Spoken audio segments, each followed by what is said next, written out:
Okay, so welcome to our stations format panel. We're right at 4 o'clock, so let's go ahead and get started. I want to thank you guys all for joining us. Today, I have three very unique stations here and three gentlemen who are experts at running those stations. So we have a really interesting panel here. We'll be able to kind of talk through the unique challenges that they all face in coming up with their formats and some of the solutions they've kind of come up for those. So I want to thank everyone for joining me here. I want to throw it around. I want to do some introductions. My name's Justin Ruoff. I'm the VP of Operations here at Live 365, and then been the MC of the World Audio Day today here. So thank you guys all. Bud, you want to introduce yourself, my friend? Well, thank you very much, Justin. It's good to see everybody today. My name is Bud Kress. I am the owner-operator of two stations on the Live 365 network, one of them being that 70s channel, the biggest hits of the 70s and more, and that Christmas channel, the biggest hits of Christmas and more. Both stations are very successful. We've been on the air with that 70s channel coming in. It's our 18th year coming up in July. That Christmas channel is almost well over 10 years, and both have been extremely successful. And it's just because we just love the music, and it's a lot of fun. I can get more into that as time goes on, but yeah, it's just been great, especially working with Live, being a part of the old original Live, and now with the new Live. It's been wonderful. Awesome. Steve, you want to introduce yourself, my friend? Yeah, my name is Steve Martin. It really is. I've got a driver's license that proves it, but people always like to ask me if I'm a jerk, and I usually am. But we operate 4 different station streams through Live 365 under the Voice of Paso banner. We have 3 different music formats, and we have one that's dedicated to local high school sports. So we've got a VOP Country, VOP Jazz, VOP Oldies, and the VOP Sports Network. We've been operating out of Paso Robles for the last 3 years. I got started with this. Actually, I did this the first time around years and years ago when this was just really new for a while when I was working down the road in the Atascadero. But I'm an old radio guy. Back in the 70s and 80s, I was a disc jockey, and anybody that's ever worked for radio stations wanted to own one. And up until now, that's been kind of an impossible dream. So for the last 3 years, we've been living that dream out, bringing the VOP channels to the public 24 hours a day, 365 days a year. And we very much appreciate the ability to do that through Live 365. We help promote that locally, and we have local sponsors for local sports broadcasts. We also have a stable of about 8 different content providers in their areas of expertise that provide short radio shows for us. And then we also load those onto the voiceofpaso.com website as podcasts so people can listen to them in a time-shifted fashion.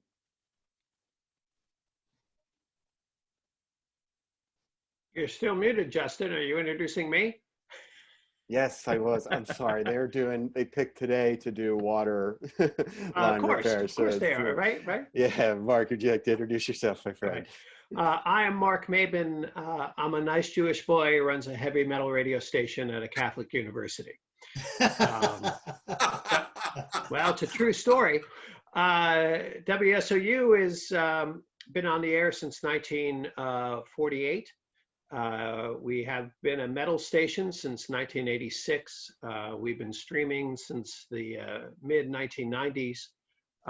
We do a lot of different things, both over the air and online, obviously, but listening to Steve, one of the things we do operate at our station is 8 different channels for 8 different sports at Seton Hall.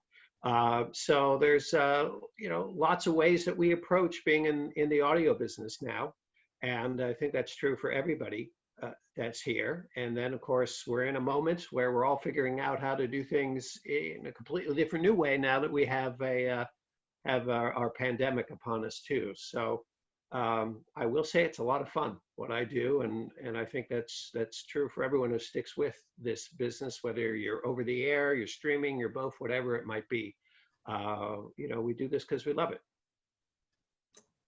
Well, I'll add real quickly also, since Steve and both Mark, I come from a broadcasting background. I worked in many of the local radio stations here in the Sacramento area, as well as I just retired Oh, what was it? I think in January, yes, from working for almost close to 5 years for EMF broadcasting. And a lot of you Hmm. people know who EMF is. That's Educational Media Foundation, the owners, the people that run K-Love Radio. So I worked in their engineering department. Best job I ever had in my life was working for those people. It was a dream and a absolutely wonderful. And what I've learned from them was just amazing. It was time to retire. So and plus I have my 2 stations here to keep me busy, and that's exactly what I'm doing. And boy, am I staying busy lately. So I would say, like Mark, I've heard many introductions. That's the best one of the day. You definitely got the award on that, my friend. It's my standard introduction because it I always love works. it. So. That's Oh, fantastic. it's great. I love it. So I am curious, and I do want to start with you. So you said the heavy metal station. You've been heavily involved with several different college programs. What is that process like, figuring out a format when you have a group of people in that kind of college environment? What is kind of the process of really figuring out a format there? Well, there's 2 different ways that I'll answer that. The first is, I wasn't there when the current format at WSOU came along. I can speak to the process that the students in 1986 used. The station, through its history, has been many different things. You get to the early 80s, and it's sort of a top 40 format. They transitioned to an AOR format, album-oriented rock. But the students at that time notice what's happening within rock. No one else in the New York market is, what we would now call hair metal and things like that.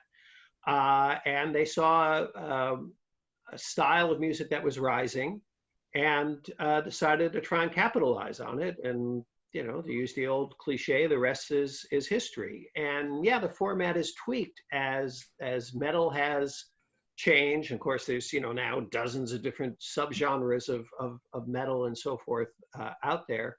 But it was like what we all do as programmers. They were people who saw an opportunity in the market and seized it. And because, yes, I'm there as an adult on duty at SOU to sort of keep everything legal. But it is student run, and the students are making the day-to-day decisions on how to operate the station and what songs, music is going to be played and so forth. And if they came today and said, we want to flip the format, they can do that because that's how the university has structured the station. We do have music selection guidelines that are about 5 different about 5 pages in length, because we are Catholic University, quotes the Pope and all sorts of great stuff. I've always, when my kids were little, they're in their 20s now, I was always much more comfortable having them listen to WSOU than say even, a station like Z100 in the market, or Hot, 97, because I knew the music was clean and I knew there was no misogyny and no references to, drugs and a whole bunch of other stuff. So, there's a lot of things that the kids put into that format. But in terms of a college, I think you have to take the step back and ask, well, what's the purpose of your station? Is it, for us, it's ultimately pre-professional development. So having a single format station trying to compete in the New York market makes sense and fits with that. But if it's more of a club activity, you might envision you don't need a single format. If you're saying we want something that is definitely going to reflect the community that we're in, that's going to be another kind of format you would put together. If you're streaming just only online, I think you would really want to look at something that's going to appeal to your campus population, because that's probably where you're going to wind up getting your most support, at least as a college station. But I think the approach to deciding what your format is going to be is no different than it is for anybody else, even if it is with college students. I think one difference that at least I see as someone who's got the gray in the beard and worked in a number of different formats is the kids will surprise you sometimes in a good way of what they come up with and what they want to try and do. Awesome. So I am curious out of that. I mean, so how much is, does the So obviously the music selection, is there any restrictions on formats for them since it is kind of a school-based station? Well, yes, there are definitely artists that we can't play or songs that we can't play due to the, the content of it. Look, regardless of genre, we all know there are artists out there who either because of things that they have done or beliefs that they have just aren't appropriate for the business. As commercial broadcasters, wrestle with this all the time. Do I really want to be associated with X artist because they said this, they did that, they got arrested, for this? They're, have embraced, a particular ideology, and we don't want to be associated with that. Brands wrestle with that too, right? Mm-hmm. So it's no different at the college level. So yeah, there's a set of artists out there who we don't play. But keep in mind, Seton Hall's the station that banned the airing of Billy Joel's Only the Good Die Young when it came out. It doesn't matter whether it's metal or not. There's stuff that the Catholic Church is going to say, we don't think this is appropriate for a radio station we own to play. So we have that. And are there moments where there's tension? Of course there is. But that's also, again, part of the business. I never worked at any radio station where you didn't have to think about the values and the needs and the desire of ownership when it came to selecting music. Doesn't mean maybe you didn't mess up once in a while, as an MD or a PD, because you got it wrong what you thought ownership would like, but those discussions, take place all the time within, the audio industry. Again, whether you're streaming it or broadcasting it over the air. I think it's actually great preparation for our students, because there's no job in the world, regardless of career, where you can just do whatever it is you want. Everyone puts you in a box in a workplace, and there's rules and there's policies, and discovering, oh yeah, there's a boundary here, but I can still be creative and walk right up to that line, is something that, alums now self-report to me that learning how to do that while in college helped them later on in whether they're working in media or something else, because they didn't have to go through that whole phase of being all quite frankly pissed off about it, right? And how dare you tell me what I can and can't do. Well, that's the nature of life. Yeah, they were used to it by then already. So I do want to branch off that, actually. I wanted to get Steve, I wanted to ask you, coming kind of from there, obviously you've done several different stations, right? Now, so with that, and what kind of restrictions and different issues have you kind of run in trying to do the community station versus then doing your own station that you're just, that you're kind of free range with it, Well, within the confines of right, my ideas of what are right and wrong, and since I'm the owner of the station, I get to set those rules. I try to program to what I believe are the listeners' preferences. For instance, we have an entire station dedicated to country music. No offense to anybody listening in, not a country music fan. But I learned when I was in the business, it's not about what I want to listen to, it's about what my audience wants to listen to. So within my parameters of good taste, I try to provide the entertainment value to the people who want to listen to the radio station and what they want to hear. What that's done for me personally is it's really enlarged my knowledge of music. And I started off with a single stream running oldies because I want to hear the oldies from my generation. But again, as we add different types of music to the system and different streams to the music, oh gee, I'm starting to hear artists that I never heard before. And you know what? There is some country music that I like, and there's more in the jazz world that I like. And there are more songs and more program sources out there than I was exposed to before. So I'm growing as a person, but also I'm beginning day by day to understand better what the people in my community want to hear and what serves them. And one of the basic tenets about our stations is that we believe, in addition to the music format, people like to listen to music, but now they have more sources of music than they ever had before. They can go to Sirius, they've got their own collections, they've got Spotify, they can do all that stuff.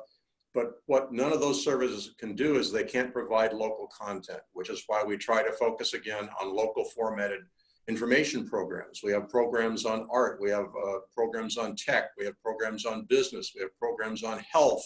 We have all sorts of programs that are generated by people who live here, so they have local name recognition and people know them. they have their own following and they come to the radio station, but also they're reflecting the activities of the community, which I think makes the station more engaging and provides information that people won't get on some of these other more generic programming sources. No, absolutely makes sense. Even expanding off of that, do you see large, so then I want to expand off that. So within your formats, how much local content do you mix in with all of your different stations? Or do you have one hub station that is where you're using all as your core of all your local content? Over the last 2 or 3 years, we've kind of shifted that around. I started off in sort of the old formula that I used to work with when I was in radio, heavy information in the morning, music in the afternoon and evening. But then I realized I've got time-shifted audiences here. And I've got people that if I do that, they will miss some of the programming if they don't go to the website and listen to the podcasts. They'll miss some of that programming. So I've moved toward more repetitive and diffused distribution of the program sources throughout the day over all the platforms. Some of the programs are format specific. They don't really, some of the things that I would put on a jazz station don't really fit into an oldies or a country station because the audiences are different. But some of them do apply to all the audiences, so they are using all the stations. And like I say, I've gone to a more specific AM-laden programming format in my time zone to one that's spread more around the clock because I realize I have listeners that are in different time zones now. Right, makes sense.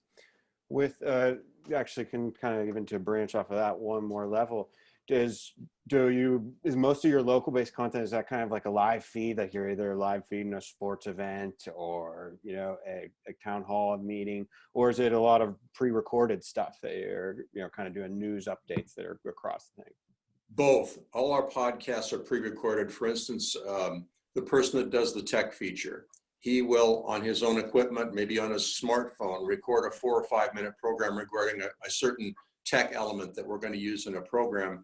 He will send me the sound file. I'll do post-production on that. I'll add opens and closes, do program breaks as necessary, and then program that as a recorded source. On live sources, we have carried broadcasts for local events like downtown. We have a lot of tourism events that we send the broadcast team down. We actually simulcast the audio with a live stream video, like for local parades and music festivals and things like that.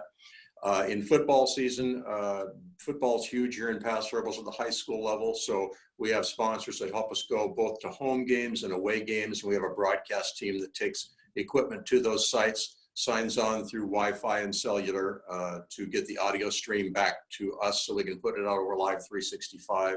And that sometimes is also simulcast with a live stream video on site. So we have a mixture of recorded and live sources. Gotcha. Awesome. So I have one last follow-up question on that. Do you see big spikes when that is it kind of go in a spike local content, you're seeing a huge spike and then it'll drop off on? Absolutely. Yeah. And it's the most noticeable in the sports network because we have such a strong local following for high school sports. So especially in football season, Friday night, boom, listenership goes way up.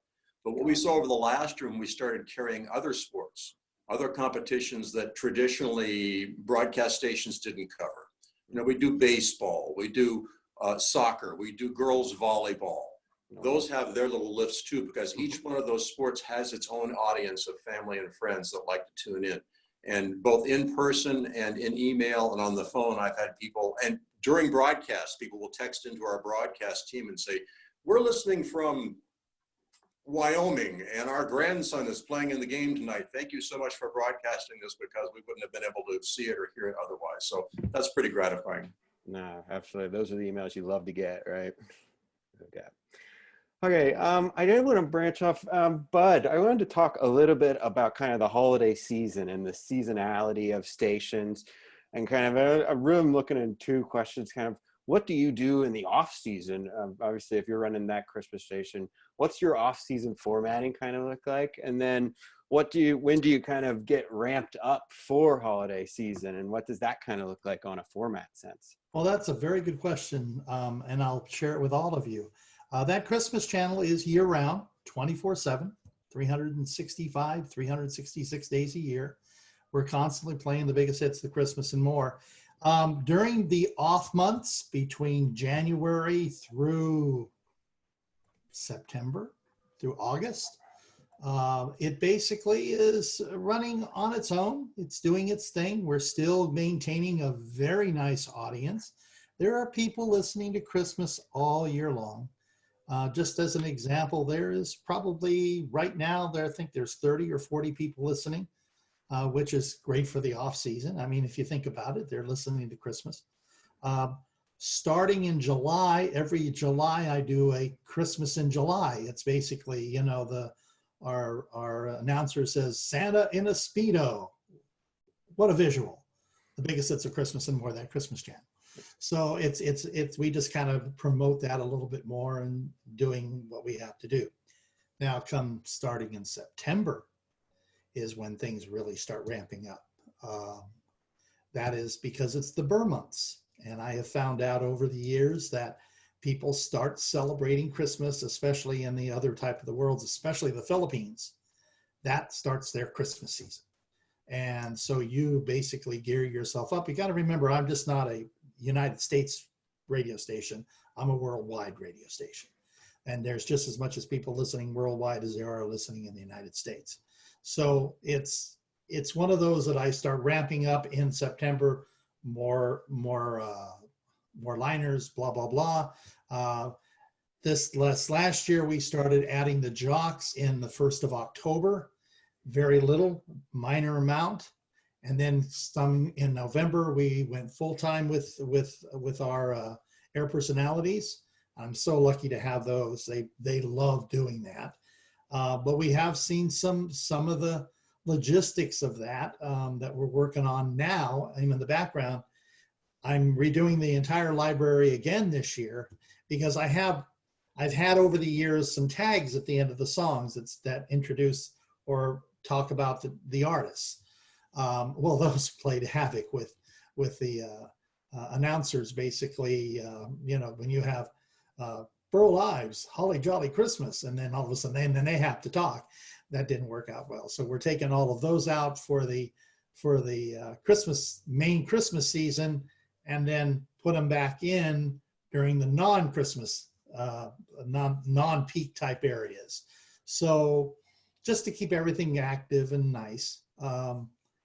It's amazing to watch the listenership happen in September, and then October, and November, and then December, and that last few months. I think it was something like 1.5 million people tuned into that Christmas channel between November 1st and December 25th. And it's just, and you look at the numbers and you go, wow, how does that happen? And what it happens is that people love Christmas and you're playing the hits. Mm-hmm. You're not trying to. So that actually was going to get me a dilemma. It just like Steve was saying, just like Mark was saying, it's not about you. It's not your personal aspect of songs. Yes, you can throw in a couple that you like, okay? But for the most part, you play the songs that people want to hear. And if you play those songs, and even though they might come up every 2 hours or 3 hours, they're going to listen because that's what they want to hear. They want to hear that familiarity. They want to know what you're feeling inside, what it gives them warm. You know, I've heard so many people write in that say, you know, I've had a really bad day. And, you know, sometimes Christmas it put on some Christmas music and it puts you in a really great mood. And that was really, really nice, you know, and you see people all over the world, South Africa, England, Germany, Lithuania, I mean, Thailand, the Southern Asian states, you know, Thailand, Malaysia, all those, they just love Christmas music, just absolutely adore it. And that's something that I've loved. And that's happened since day one that I put the station on the air. It's been extremely popular because I play the hits. I play the songs that people want to hear. Well, actually curious, so to branch off of that, I mean, is there any, you know, kind of how do you do your kind of data research on how people, you know, what people want to hear? So like when you're going, you every year when you kind of look into programming it, what do is there any data points that you're looking at or any particular thing that you use, or is it more, you guys more on feel? Oh no, it's pure research. I am very fortunate that I get a chance to be able to dig into the databases of all the different radio stations throughout the United States, what they are playing, and you take a look at their songs, and you take a look at like 4 or 5 different Christmas stations. Pretty well, it's easy now because you have Cumulus, you have Clear Channel, you have or iHeart, and those lists are pretty well the same all throughout the country. You take a look at that, and then you take a look at some of the independents, like the station in Philadelphia that's playing Christmas. You look at their player playlists, et cetera, and look at their charts. Gotcha. And you go from there. Plus, you have the Billboard charts that are online. You have all the other charts that are there. And you basically take a look at all of them, put them on a spreadsheet, figure out exactly what the top 100 is going to be. And then you add the flavor. And that's really what it boils down to. It's not just those top 100 songs, but then it's those little pieces of flavor that, like, for example, I don't ever hear it anybody at place else. Billy Gilman, you guys all remember Billy Gilman. He had a big hit back in the 80s, and he just was on The Voice. He did Warm and Fuzzy. It's a wonderful song. It's so Christmas, it's not even funny. There was some also special songs like Martina McBride doing Oh Holy Night. It's all sung in a cappella. It's gorgeous, absolutely beautiful. And then there's been a couple of compositions that I've had some people that I knew, a kid by the name of David Marsh one time put up on his website. He did a rendition of Silent Night on the piano that was just beautiful. I added it. I asked him if I can put it on. He said, "Oh, I'd love that." And so his particular rendition of Silent Night on the piano, mixed in with all the, Jolly Holly Christmas and all the other good stuff. You add those, put those all together and mix them right. It just sounds, But when you tune into that Christmas channel, even today, you're going to hear a song you like. You're going to hear a song that's familiar. You're going to hear a song that you like. And you add those little goodies in there as well. And it's all the image of the station. So I do want to actually branch that off. And actually, Mark, I want to throw the same question to you. Is there any specific kind of process or any research that you guys would have the students do, or even yourself would do, that you go about when you are trying to, even once you've narrowed down on a format, to even then pick the tracks that you're playing and everything like that? Well, absolutely. It's different for us than, say, Bud's station, because you are, I would think, Bud, primarily working with, well-established music. When it comes to, say, a Christmas format, well, there's songs that are 10, 20, 50 years old that everyone still loves. Part of our mission, of course, is to not only be playing, your golds and all the stuff that people love and sing along to within our format, but we have new music that we have to select too. So it's a little bit different process, for both. If we're looking for for freshening up the music library, the kids will go through a similar process to as what Bud was describing. They are going to look at other data points. So they will look at charts, say from Billboard, and they're going to look at what what are the top 10, the top 15, 20 songs from a band, within Spotify, and pulling all of that different data. They look at set lists, and more importantly, how are the set lists for bands changing from region to region? Because for many bands, they do.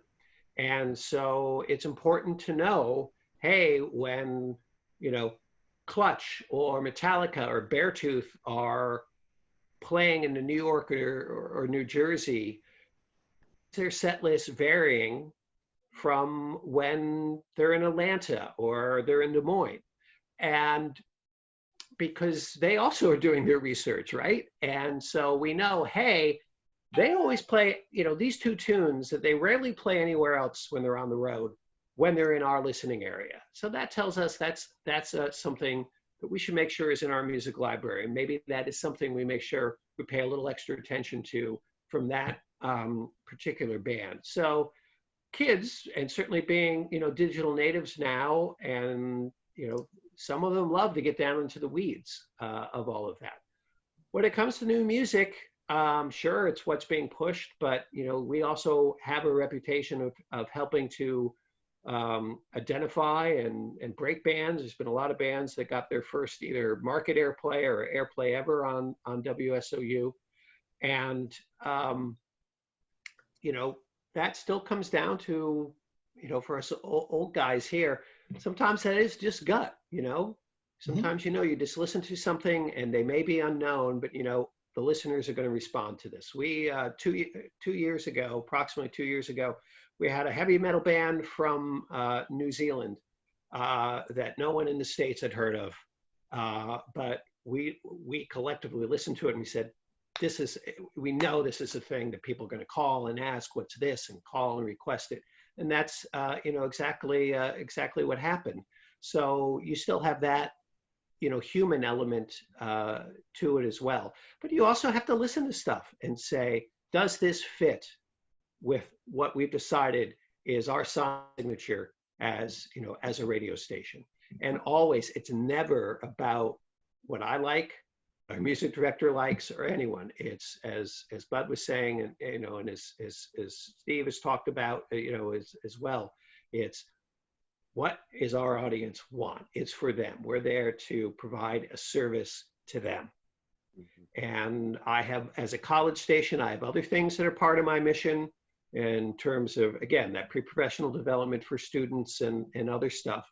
But we all are thinking the same way, which is, in the end, we're thinking audience, we're thinking about the listener. One thing, Mark, you were talking about new music you were talking about. I remember just a couple of years ago when Greta Van Fleet came out. I was going, hey, these guys are good. I mean, I'm an old rock and roll guy, I love rock and roll. I went, these guys are good. I mean, really, really good. So yeah, that's something I'm sure you guys been playing their songs since day one. Well, we certainly have a specialty show where that fits. We're pretty out there when it comes to metal, but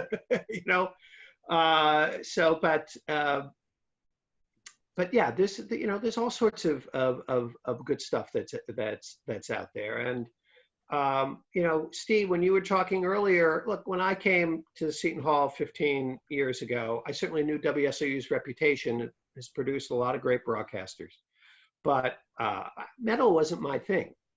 But just being there's music that I've come to appreciate and say, oh, that's good. I've certainly learned there's some metal bands there, you just know they're good musicians because you can't play that tight, unless you're good. So it's definitely opened my eyes. And just because I'll forget it later. One of the people in our audience I happen to know is Jamie Lynn from North Carolina, and she can vouch that I have a good memory, but it's short. But, Steve, when it comes to sports at our place, we see the same kind of spikes that you do, but also don't overlook, what we would call the college level, the non-revenue sports. Yeah, I get a huge audience for Seton Hall men's basketball, right? But when it comes to our streaming, what's the second biggest one? Women's volleyball. Absolutely. And surprising for me, because I always expected football to be big in our town. I mean, there's no doubt about that. But I've got a gung-ho broadcast team. These guys came to me and said, we want to broadcast high school sports. And when the first football season was finished, I thought, well, we're done until next football season. Yep. Said, no, we want to keep going. If it moves, they broadcast it. I mean, we have done swim meets. And the parents go nuts because their kids, their athletes, have never had this type of coverage and recognition before, right. And they think it's wonderful. And again, that's what the audience wants. That's what our audience is not going to get anywhere else. And it works. And my analysis of program content is not as granular as the other panelists here, but more directly from audience response. If I see the number of listeners go up, if I have the number of emails, the number of people stopping me in the street, the number of people, when we're broadcasting a live meeting, for instance, somebody turns around to me in the seat in front of me and says, "We're sure glad you're doing this." That's when I know that I'm meeting the needs of the community, and that's what the station's there for. Yeah. Awesome.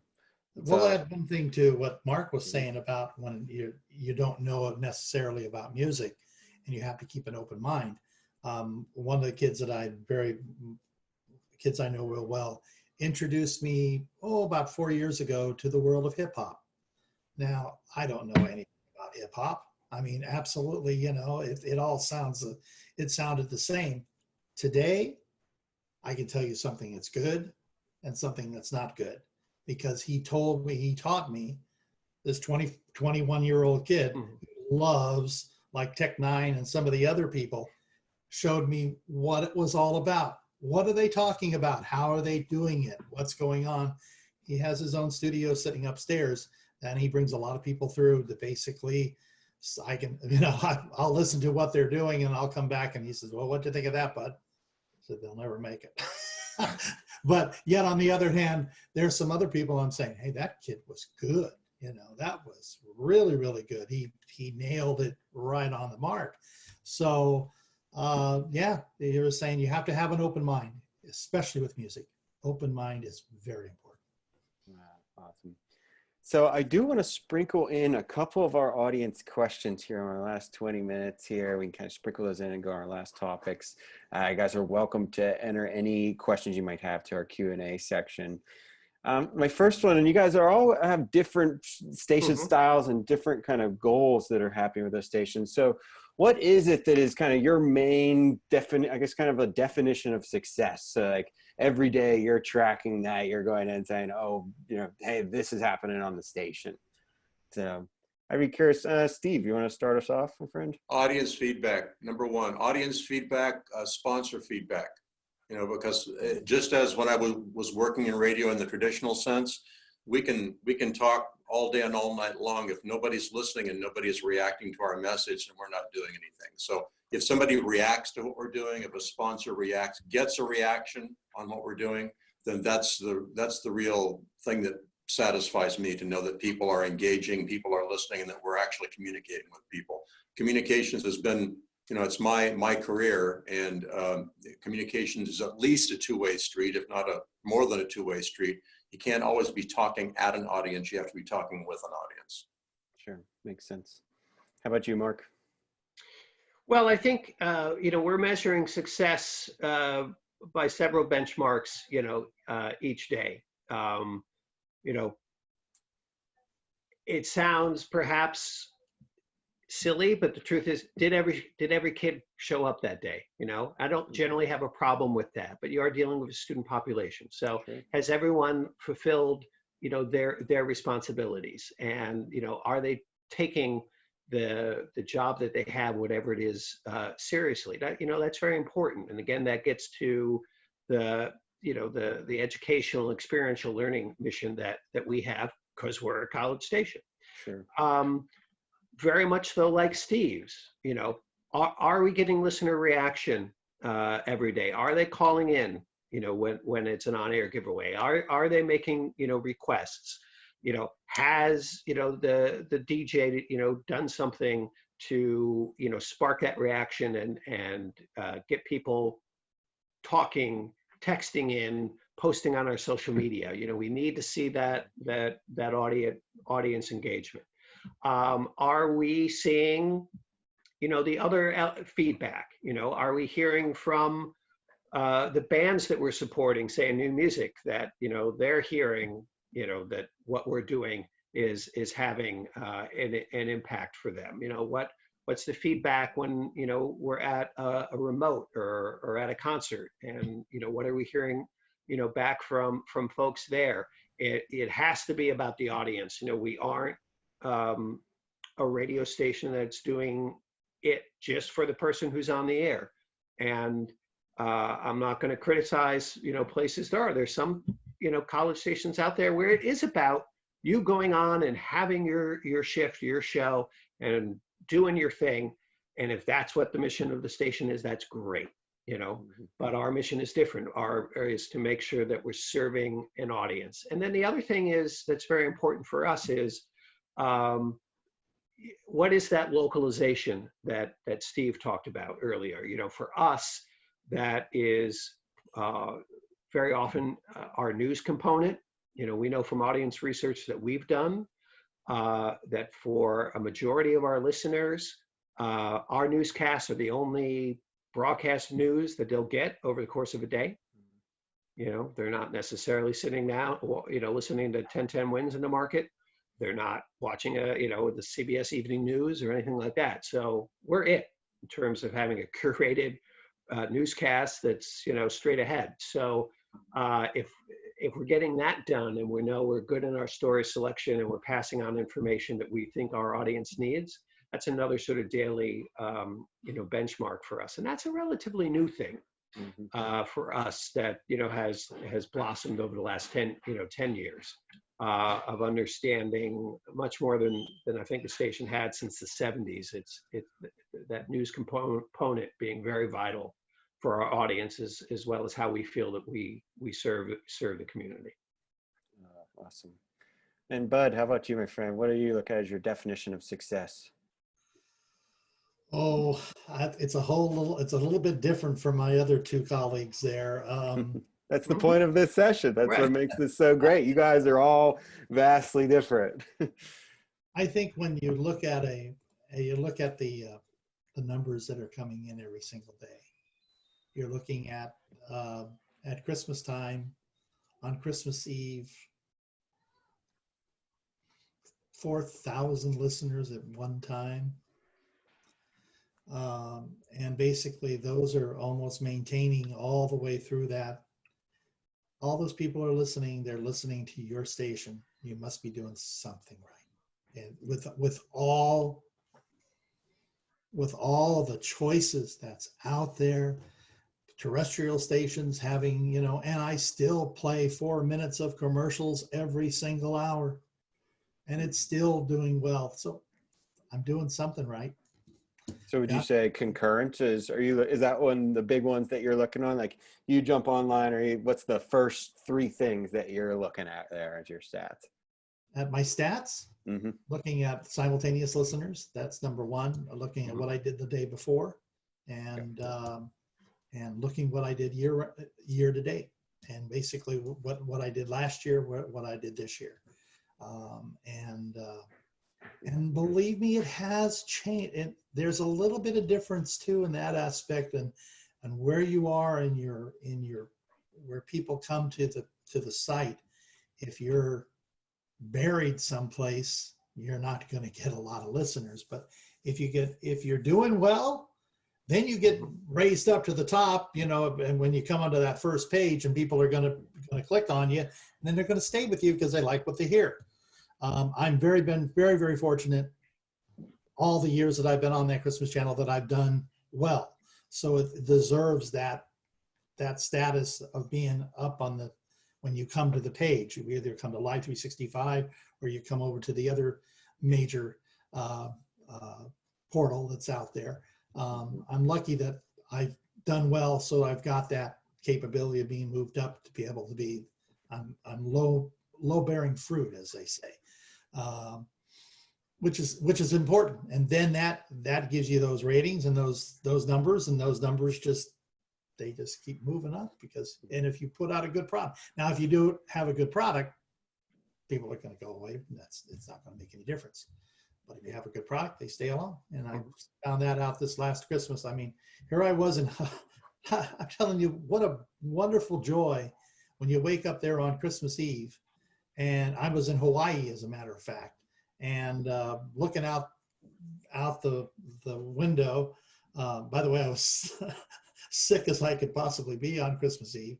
They had a little bug going around the hotel there, I guess.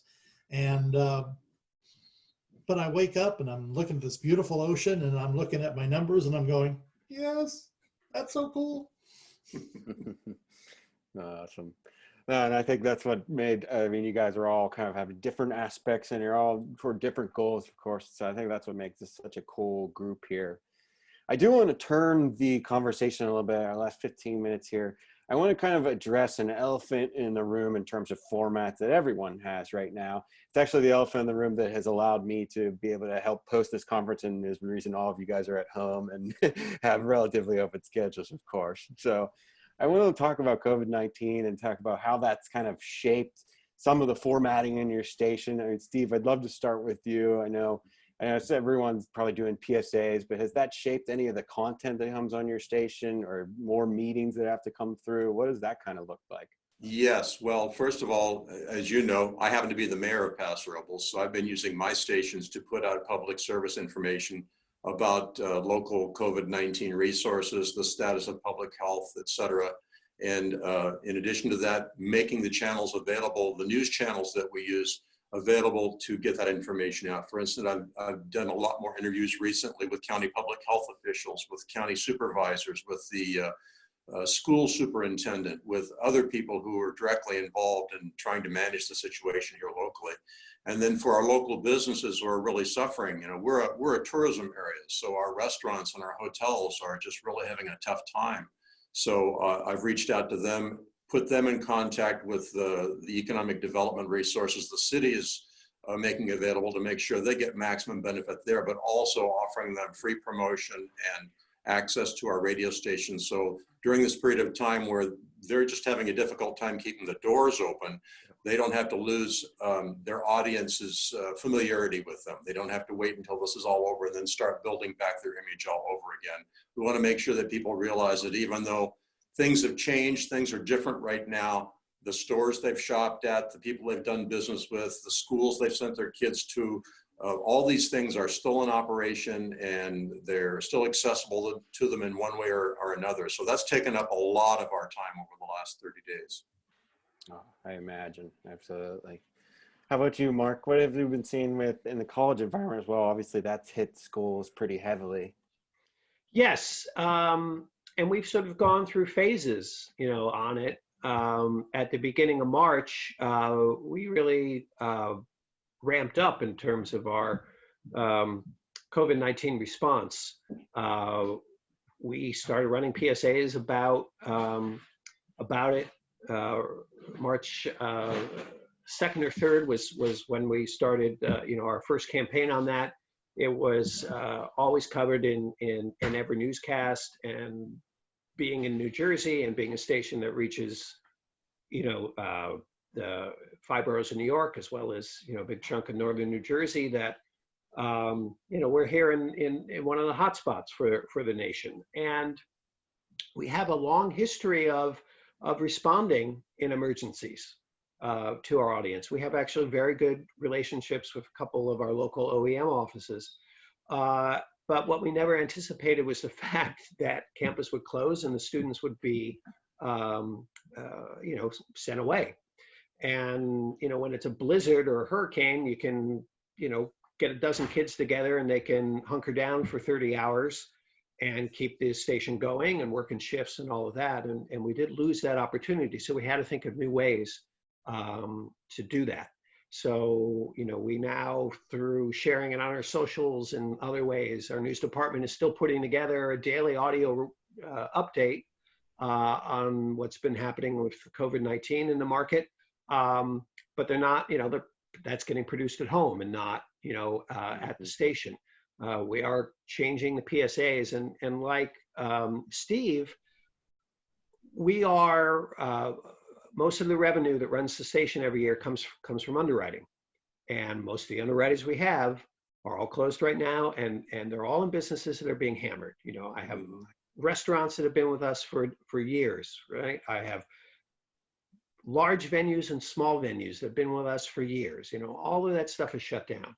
And we are trying to, again, keep them top of mind and reminding our listeners that they're still there and they need our support now and in the future. And they've been there to help keep the station on the air, and it's going to be important for us to help them, you know, stay in business. You know, here, and it's got to be true all, you know, across the country. I just haven't left the house, you know, for weeks now. Right. So, but here it's been devastating.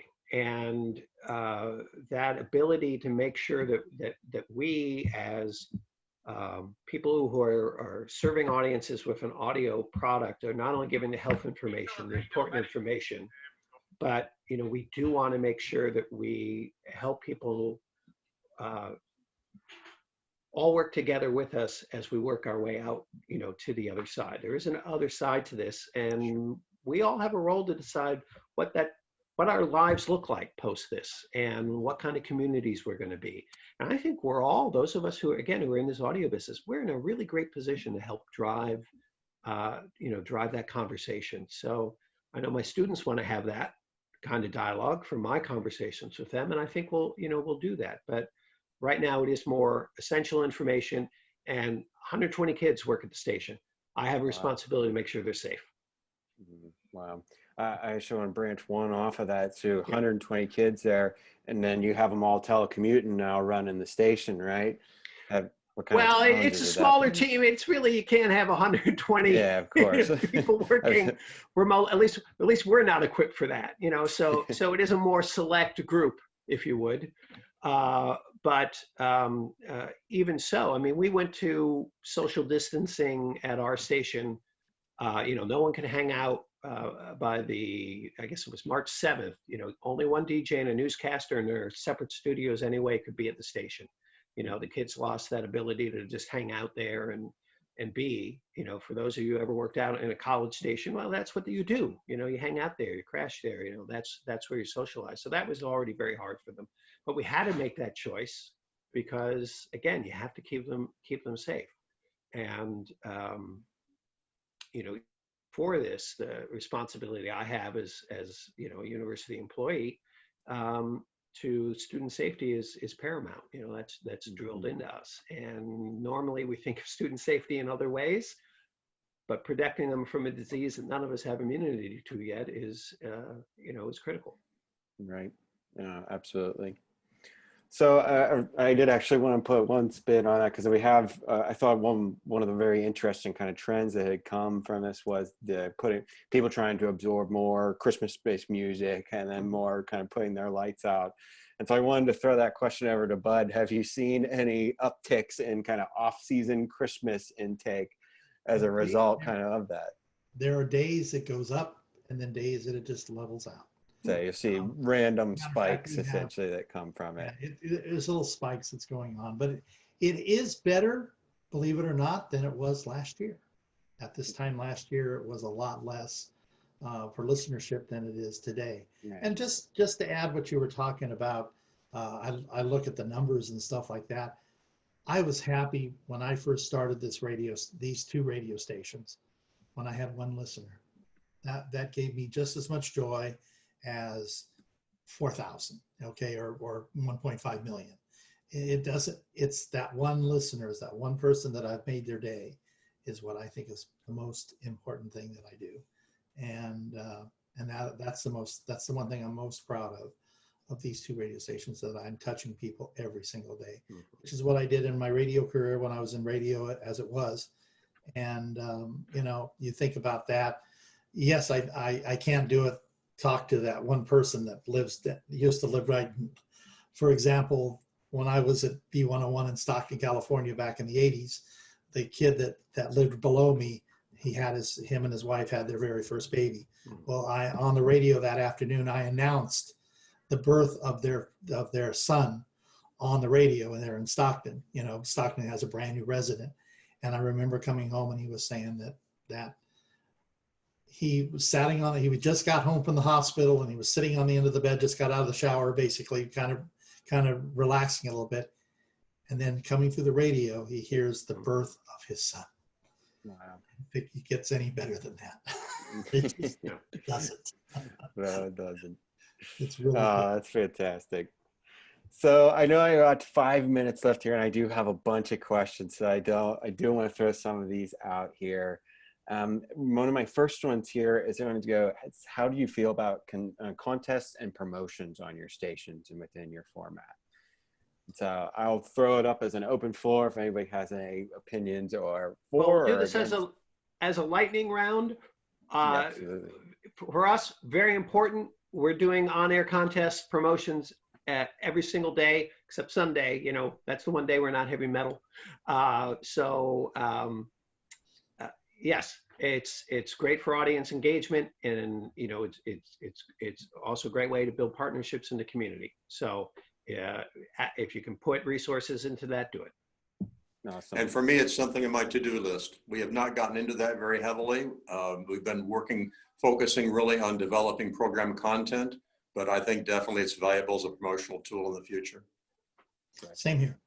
Absolutely. There's we're looking at there's finally some really good product out that we can give away, and the price point is coming down that I can afford it, because the stations now are making a little bit of money, not much, but they're making money. And with that, I can spend the money to do a little bit of those promotions and sell some of that products. For the longest time, we only had this one company, and I won't even say the name of the company, but the one company, and their prices just went too high. And then like I tried to order something from them, they want 2 months before they could ship it. I said, that's it, no more. So I found another one. There's another one out there that did it in 2 weeks. So, hey, Awesome. and they're cheaper. Absolutely. You know, that's key. So I want to throw one super quick follow-up there with the contests and promotions. What has been kind of, in your experience, what's been one that has worked better? Like, is it a giveaway of a product? Is it a giveaway of tickets? Is it money? You know, what has kind of been? Well, as a college station, we're not giving away money. I didn't think so, yeah. You know, tickets are always big.